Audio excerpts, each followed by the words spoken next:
Hello everyone and welcome to your NARSA weekly update for the week commencing Monday the 16th of January 2023. It's Scary here again and I hope you're all doing great. I know that I am, and well, we have an Old Firm Cup final to look forward to now, which is very, very exciting, isn't it? For everyone involved, I'm sure. I have to say though, a wee bit on a negative front, I do recall the last time we were in a final against them a couple of years back, or a few years back now maybe, and we got blatantly cheated out of the game when they had their three guys offside for the goal that they scored. And that's the mob that don't get any decisions or are due some big decisions. I heard it. So now that we have VAR, and if assuming on the final it works for the entire game, that would be kind of handy, then that shouldn't happen again, should it? Because the days of re-refereeing games after the fact are hopefully in the past, aren't they? I sincerely hope that's the case anyway. Okay, game segment for this week, just the one game, of course, and that was yesterday's 2-1 win against Aberdeen in the League Cup semi-final at a potato field that used to be called Hampden. My God, how was that pitch? That was just absolutely awful. Just dumb. Anyway, I talked about the scheduling last week. I'm not going to talk about it this week. And we got through 2-1 after, our thanks, I should say, to goals from Ryan Jack, from Ryan Jack, and Kemar Roof, after we had given the lead to Aberdeen with an utterly bizarre opening goal where we just had three players who decided to take a wee sleep or a wee nap in the middle of the pitch at almost half time. They maybe just got confused on the timing or something. I don't know. We started the game really well. I thought it looked very, very hungry from the beginning of the match, hit the post and looked very threatening every time we attacked. We weren't getting bullied around and were essentially dictating the entire play. And then just before half time, 41 minutes, whatever it was, they have a punt up the park. Their forward is clearly offside. So this is the challenge. Instead of playing to the whistle like every single footballer is told from the very, very second they pull on football boots for the first time, Borna Barisic decides just to have a wee sleep and doesn't track the fella who is onside and starts to bolt through until he gets a shout from Ben Davies. That's what seemed to happen anyway. And then Ben Davies shouts him and off he goes, but at that point it's too late. You're not going to catch the fella and the boys away. And then Davies, not to be innocent in and of himself, he is one guy. He is one guy, just one guy to mark, and he doesn't get anywhere near him whatsoever, not even close to the guy. So when the cross does come in, the boy's standing on his own, and he kind of, I don't know, it was a weird shot, wasn't it? Like a bit of a kind of side foot scoop sort of shot. That Alan McGregor, he just kind of stands looking at it and looks at it going past him, like no attempt, no anything. I mean, he could have even come for the cross, quite honestly. And I just thought it was absolutely incredible, not the good incredible, and an utter absolute abomination of a joke of a goal to lose in such a big match. So we're then at a spot where we're battering a team, we're not scoring, they have one attack, they have one shot on target, and then they score. Oh my word, like what the hell is that all about? It's so weak. As I mentioned before, if we had the sort of return on our shots on target as other teams have against us, we'd be winning every game 7-2 at this rate, and there wouldn't be a 20-odd goal of a difference in terms of the goal difference at the top of the table. Anyway, so the second half, kind of like the first, I think we start fairly well and we're all about intent, and then we get a breakthrough thanks to a really well worked goal that culminates in Ryan Jack having a shot that is deflected. That's why I said kinda a wee while back there, and it's deflected past the goalie, and it's 1-1, and that's about 60 minutes or so into the game, so plenty of time to get going and really kind of move things to the direction that we want, which is of course scoring that other goal. We keep plugging away, and then as the game goes on, the pitch is probably taking its toll, players are getting a wee bit tired, some tackles start flying in, and none more so than that absolute clown of a captain of theirs just flying in, trying to half fashion Sakala in two, and then he gets, even his own players weren't disputing it, and he's saying, I went for the ball and stuff. It was a horrific challenge. He could have broke his leg if he was positioned another way. The guy's just an absolute animal. I almost swore there, but I didn't. He deserves everything he gets, and I can't wait till we play him again next time, and hopefully somebody puts one on him. But we just couldn't muster that goal in regular time to take us to the final. So we get to extra time, and in extra time is when we do get that goal, and it's a terrific move. Scott Wright, I thought, was really good when he came on yesterday, and Michael Beale talked about him after the game, just in terms of he's at his best when he is driving right at players, directly at players, and not maybe trying to do the kind of traditional winger role of taking it kind of around the player and then getting across in. And I thought he played well, you know, and maybe it's just because it's against his old team, or he's got a wee bit more or different direction. But yeah, he did well, terrific move, and he plays a great ball to Kamar Roof, and he's a brilliant finish. And it's great to see him back, great to see him.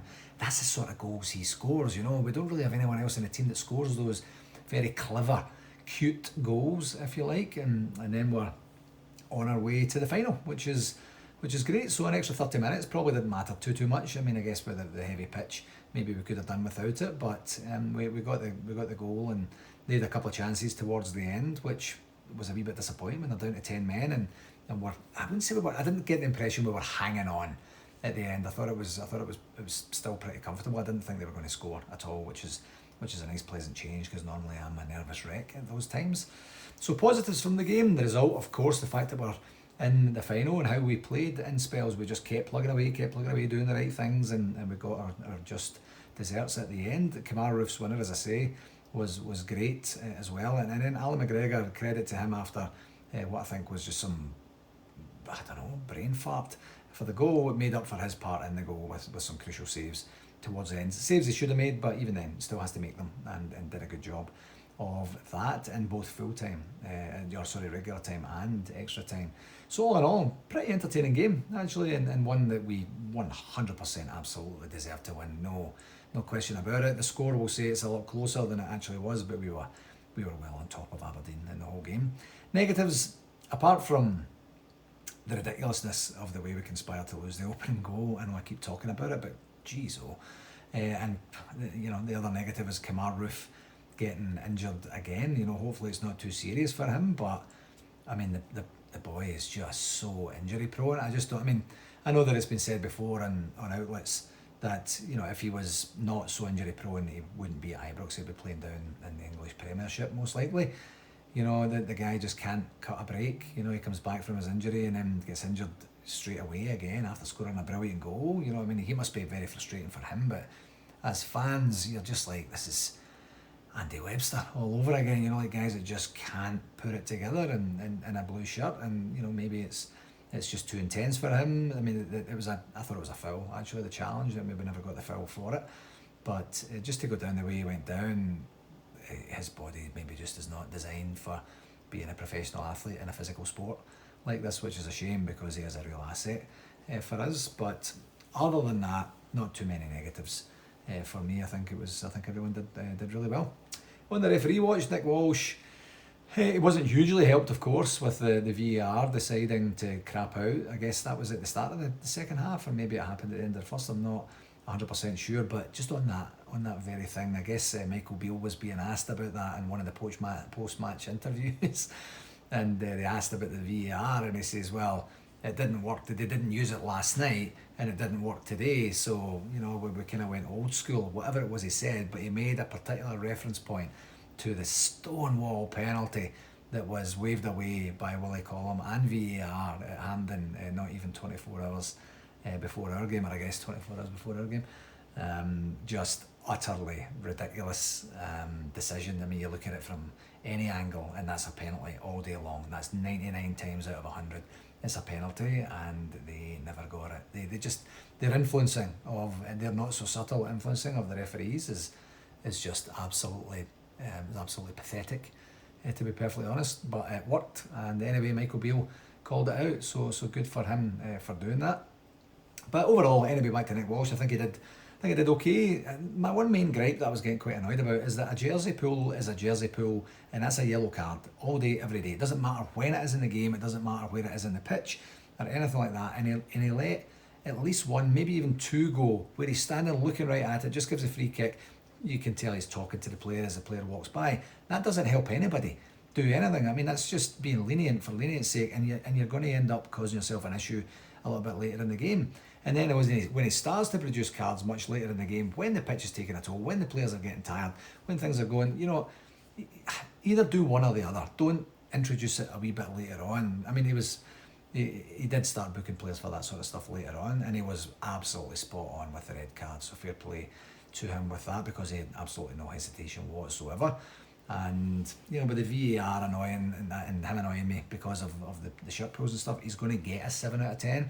If he had booked the shirt pull stuff earlier, he'd have got an 8, most likely, I think, on that one. So he's an okay ref. I don't mind him at all, but he's just book people for what they need to get booked for. So what does that mean? That means that we have a final to look forward to, as I said at the top of the show this week, and that was confirmed today as 10 a.m. Eastern Standard Time on Sunday the 26th of February. So that's probably, 6 weeks away? 5 weeks away, 6 weeks away, something like that away. So that's going to be great, because then we can start selling booze at Pin Bar here in Calgary at half time, and maybe even inquire about an early bar licence. It's not very often we get a Rangers Celtic game where we can go down and enjoy things. So I'll talk to Arlen and the folks down there and see if we can maybe look at that, because it's going to be an event, and we do want to try and get a whole bunch of people down and enjoy it, and hopefully see us put one over on them and lift our first trophy that's available to Michael Beale in his tenure as Rangers manager. 2 games this week in 2 different competitions. The first one is Wednesday's game against Kilmarnock away at Rugby Park, and that's in the league, and that's a regular league game, and that's a 3 p.m. Eastern Standard Time kickoff. That's 8 p.m. in the UK. And the last time we played Killie, we did enjoy a 2-0 home win very early in the season, 3rd or 4th game in the season, something like that. That was at Ibrox, and that was thanks to goals from Antonio Cholak, Tony Goals, and Alfredo Morelos. And so a result like that would be absolutely perfect. Hopefully the mob from the East End kind of took a wee bit out of them, and we can just take care of them quite easily on their home pitch on Wednesday. And the second game is this Saturday's match away at McDermott Park, and that's in the Scottish Cup, and that's Saturday the 21st, and that's a 12:30 p.m. Eastern Standard Time kickoff. That's 5:30 p.m. in the UK. And the last time we played St Johnstone, of course, was McDermott Park there, what's that, just at the beginning of November, and that was a 2-1 defeat that we had in that game, and that's the game that I think, I said at the time, I thought it might have been Giovanni Van Bronckhorst's last game in charge, and lo and behold it wasn't. We let him limp on for another couple of games before we dispatched of him as our manager. But yeah, we don't want a result like that at all. We did enjoy a 4-0 victory against them back almost, I think, maybe the second game of the season, and that was through goals from Malik Tillman, Tony Goals, Scotty Arfield, and Tom Lawrence. Tom Lawrence, remember him? He was starting to really make a big impact before. Actually, do you know what? That was the game that he got injured. I remember that now. It was the very end of the game, 4-0, and just a bizarre challenge from a clown on the St Johnstone side, and that's him out since the beginning of November, December, and he's not going to be back for however long, like a 3 or 4 month layoff for a nothing challenge, not a nothing challenge, from a dangerous challenge in a nothing part of the game. Maybe Van Bronckhorst could have done a wee bit more to protect some of the key players at that point, or maybe they could have done more to protect themselves. I'm not 100% sure, but yeah, I just remember that there. Too bad. Anyway, for RTV, didn't hear anything, any negative stuff on the weekend there, so that's a good thing. And just another reminder, if you have a voucher and you're looking to access the games and you haven't redeemed the voucher yet, please do that before you actually get to game time, because it's not always guaranteed that myself and Alan are going to be available to get you organised on that. For shout-outs for this week, I wanted to pass on a bit of a special one from home here, actually, to my beautiful baby boy Leo. And he competed in a snowboard tournament this past weekend in a place called Big White, which is very close to Kelowna out in British Columbia. So we drove out there in pretty treacherous conditions, by the way, on Thursday night. That was not a good idea. I let him get out of school a wee bit early, so it was daylight for maybe 2 or 3 hours of the supposed 7.5 hour journey that ended up being over 9, almost 10. And we got out there in treacherous conditions, made it safe and sound. The weather up on the mountain was junk. They couldn't see what they were doing on the rails and the jumps and all that sort of thing. If you're a snowboarder, you know what that means, or a skier, of course. And then he competed in the competition on Saturday. The competition was modified a wee bit just because of the visibility, and he finished 4th. He almost got his first ever podium finish, and it's only his second competition. and he was 1 point away from third place and 2 points away from second. Boy, oh boy, if he had managed to get on that podium, this whole podcast this week would have been absolutely dedicated to me just taking you through every single thing that happened and everything I've seen and all the stuff we've done in the 13 years that he's been on this planet. 13 and a half years he's been on this planet. But he was disappointed. He was pretty upset that he didn't manage to get on the podium. But hopefully in the fullness of time, once the hurt subsides a wee bit, you have to let them just kind of grow and go through that sort of thing. I hope he's a wee bit inspired by it and gets an opportunity to go back and do something like that again. But a great weekend hanging out with the other parents and stuff like that. We don't typically do stuff like that, so it was a good experience. He gets to hang with his pals and get a wee bit of work done, and it's a beautiful resort and things like that. There was actually a funny part on Friday afternoon. They were out practicing and he says, "We come down for lunch." I says, "I'll come and see you."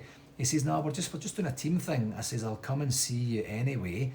So we met them in this wee village where I met him in the pub in there, and he was kind of like, "Dad, going to just go away." So I just, "Hello everybody, how you doing? Everything okay? Good, okay, you got everything you need, that's great. What you having for lunch? Oh, that's nice." Say cheerio to the coaches, and then I leave and I go to the supermarket and I buy myself a sandwich and a bottle of water. I left my boy in the pub with his pals and I go and buy myself a sandwich and a bottle of water. Something very, very wrong with that script, and not something I'm keen to repeat anytime soon. Just stupid. That I could have sat in the room, had a couple of beers, I went to the pub myself or something like that. Next time. We're all learning as we go. Anyway, convention update for this week. I can officially confirm it's 149 days, under 150 days now. And 21 weeks until Toronto Midtown do what they're going to do and entertain us with the biggest bash of the Overseas Rangers year. Really, really looking forward to that.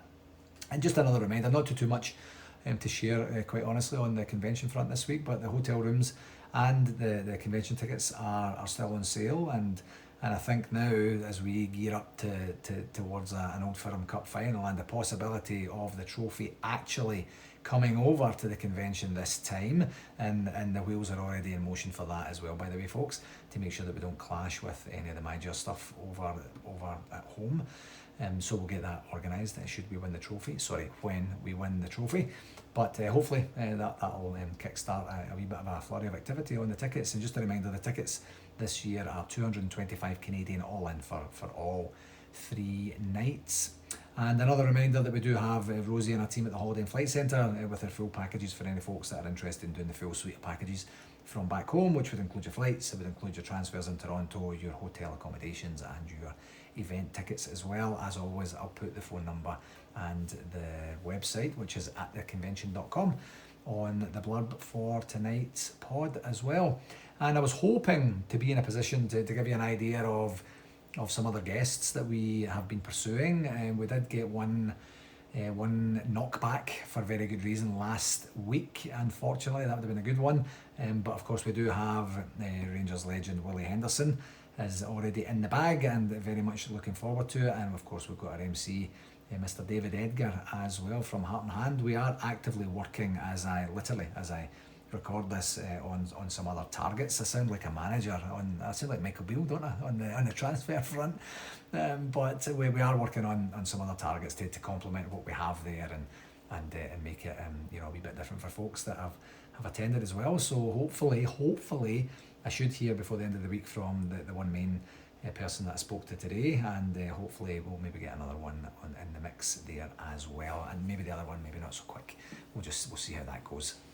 And just a wee reminder again that the NARSA exec, what's that going to be? That's going to be 2 weeks from now, I guess. 2 weeks this Friday, are going to be over in Toronto the first weekend in February to do the hotel walkthrough, meet with the hotel staff and enjoy the game it's actually going to be at the Toronto Central Club and get ourselves organised there. And what we got confirmed today is that we will be able to host the general meeting, the NARSA general meeting after the game against, I think it's Ross County or Livingston, I can't remember exactly, but on the Saturday afternoon. So we'll watch the game and then get ourselves organised, host the meeting, get through the meeting as quickly as we possibly can, and then get on with the rest of the day. So that's going to be at the Madison Avenue pub, which is at 14 Madison Avenue, Toronto as well. So that's where we're going to be watching the game on a Saturday if you feel like joining us. If not, and you want to just come down to the hotel, we'll organise something, a few beers, certainly on the Friday. So I'll talk to Andy Burnett and get that organised and see what pub we're going to be in if you fancy coming down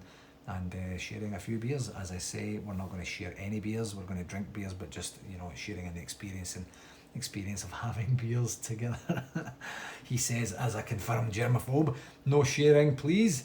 But yeah, other than that, not too much on the convention front for this week, and quite similar on the communication front as well. It's kind of fairly quiet. I don't know if that's just a New Year thing or whatever, but the only thing worthy of sharing with you this week was Rangers announcing the opening of the revamped restaurant at Ibrox. And the article on the website said, Rangers is delighted to announce the opening of the new state-of-the-art Ibrox restaurant located in the Blue Sky Lounge.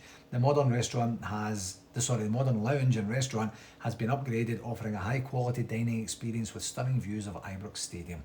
The restaurant is open for lunch and dinner, excluding match days, and then in the article that gives you a link to the actual menu itself, and it's a wee bit more upscale than what was there before in terms of the menu, for sure.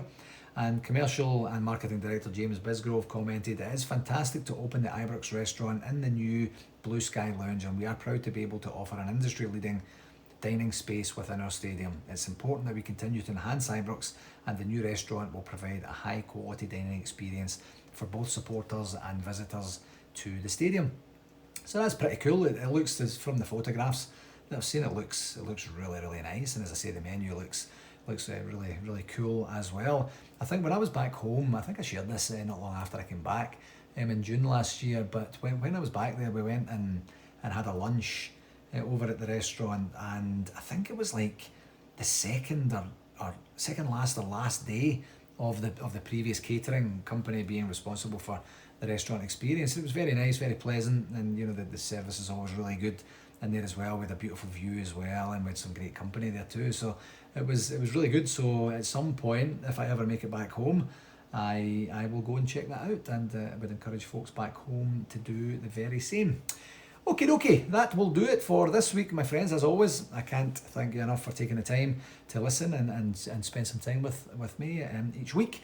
And please do share it with whomever you think might enjoy it. Even if you think they might not enjoy it, just share it with them anyway. And you never know, we might get a few folks converted over time. You just never know.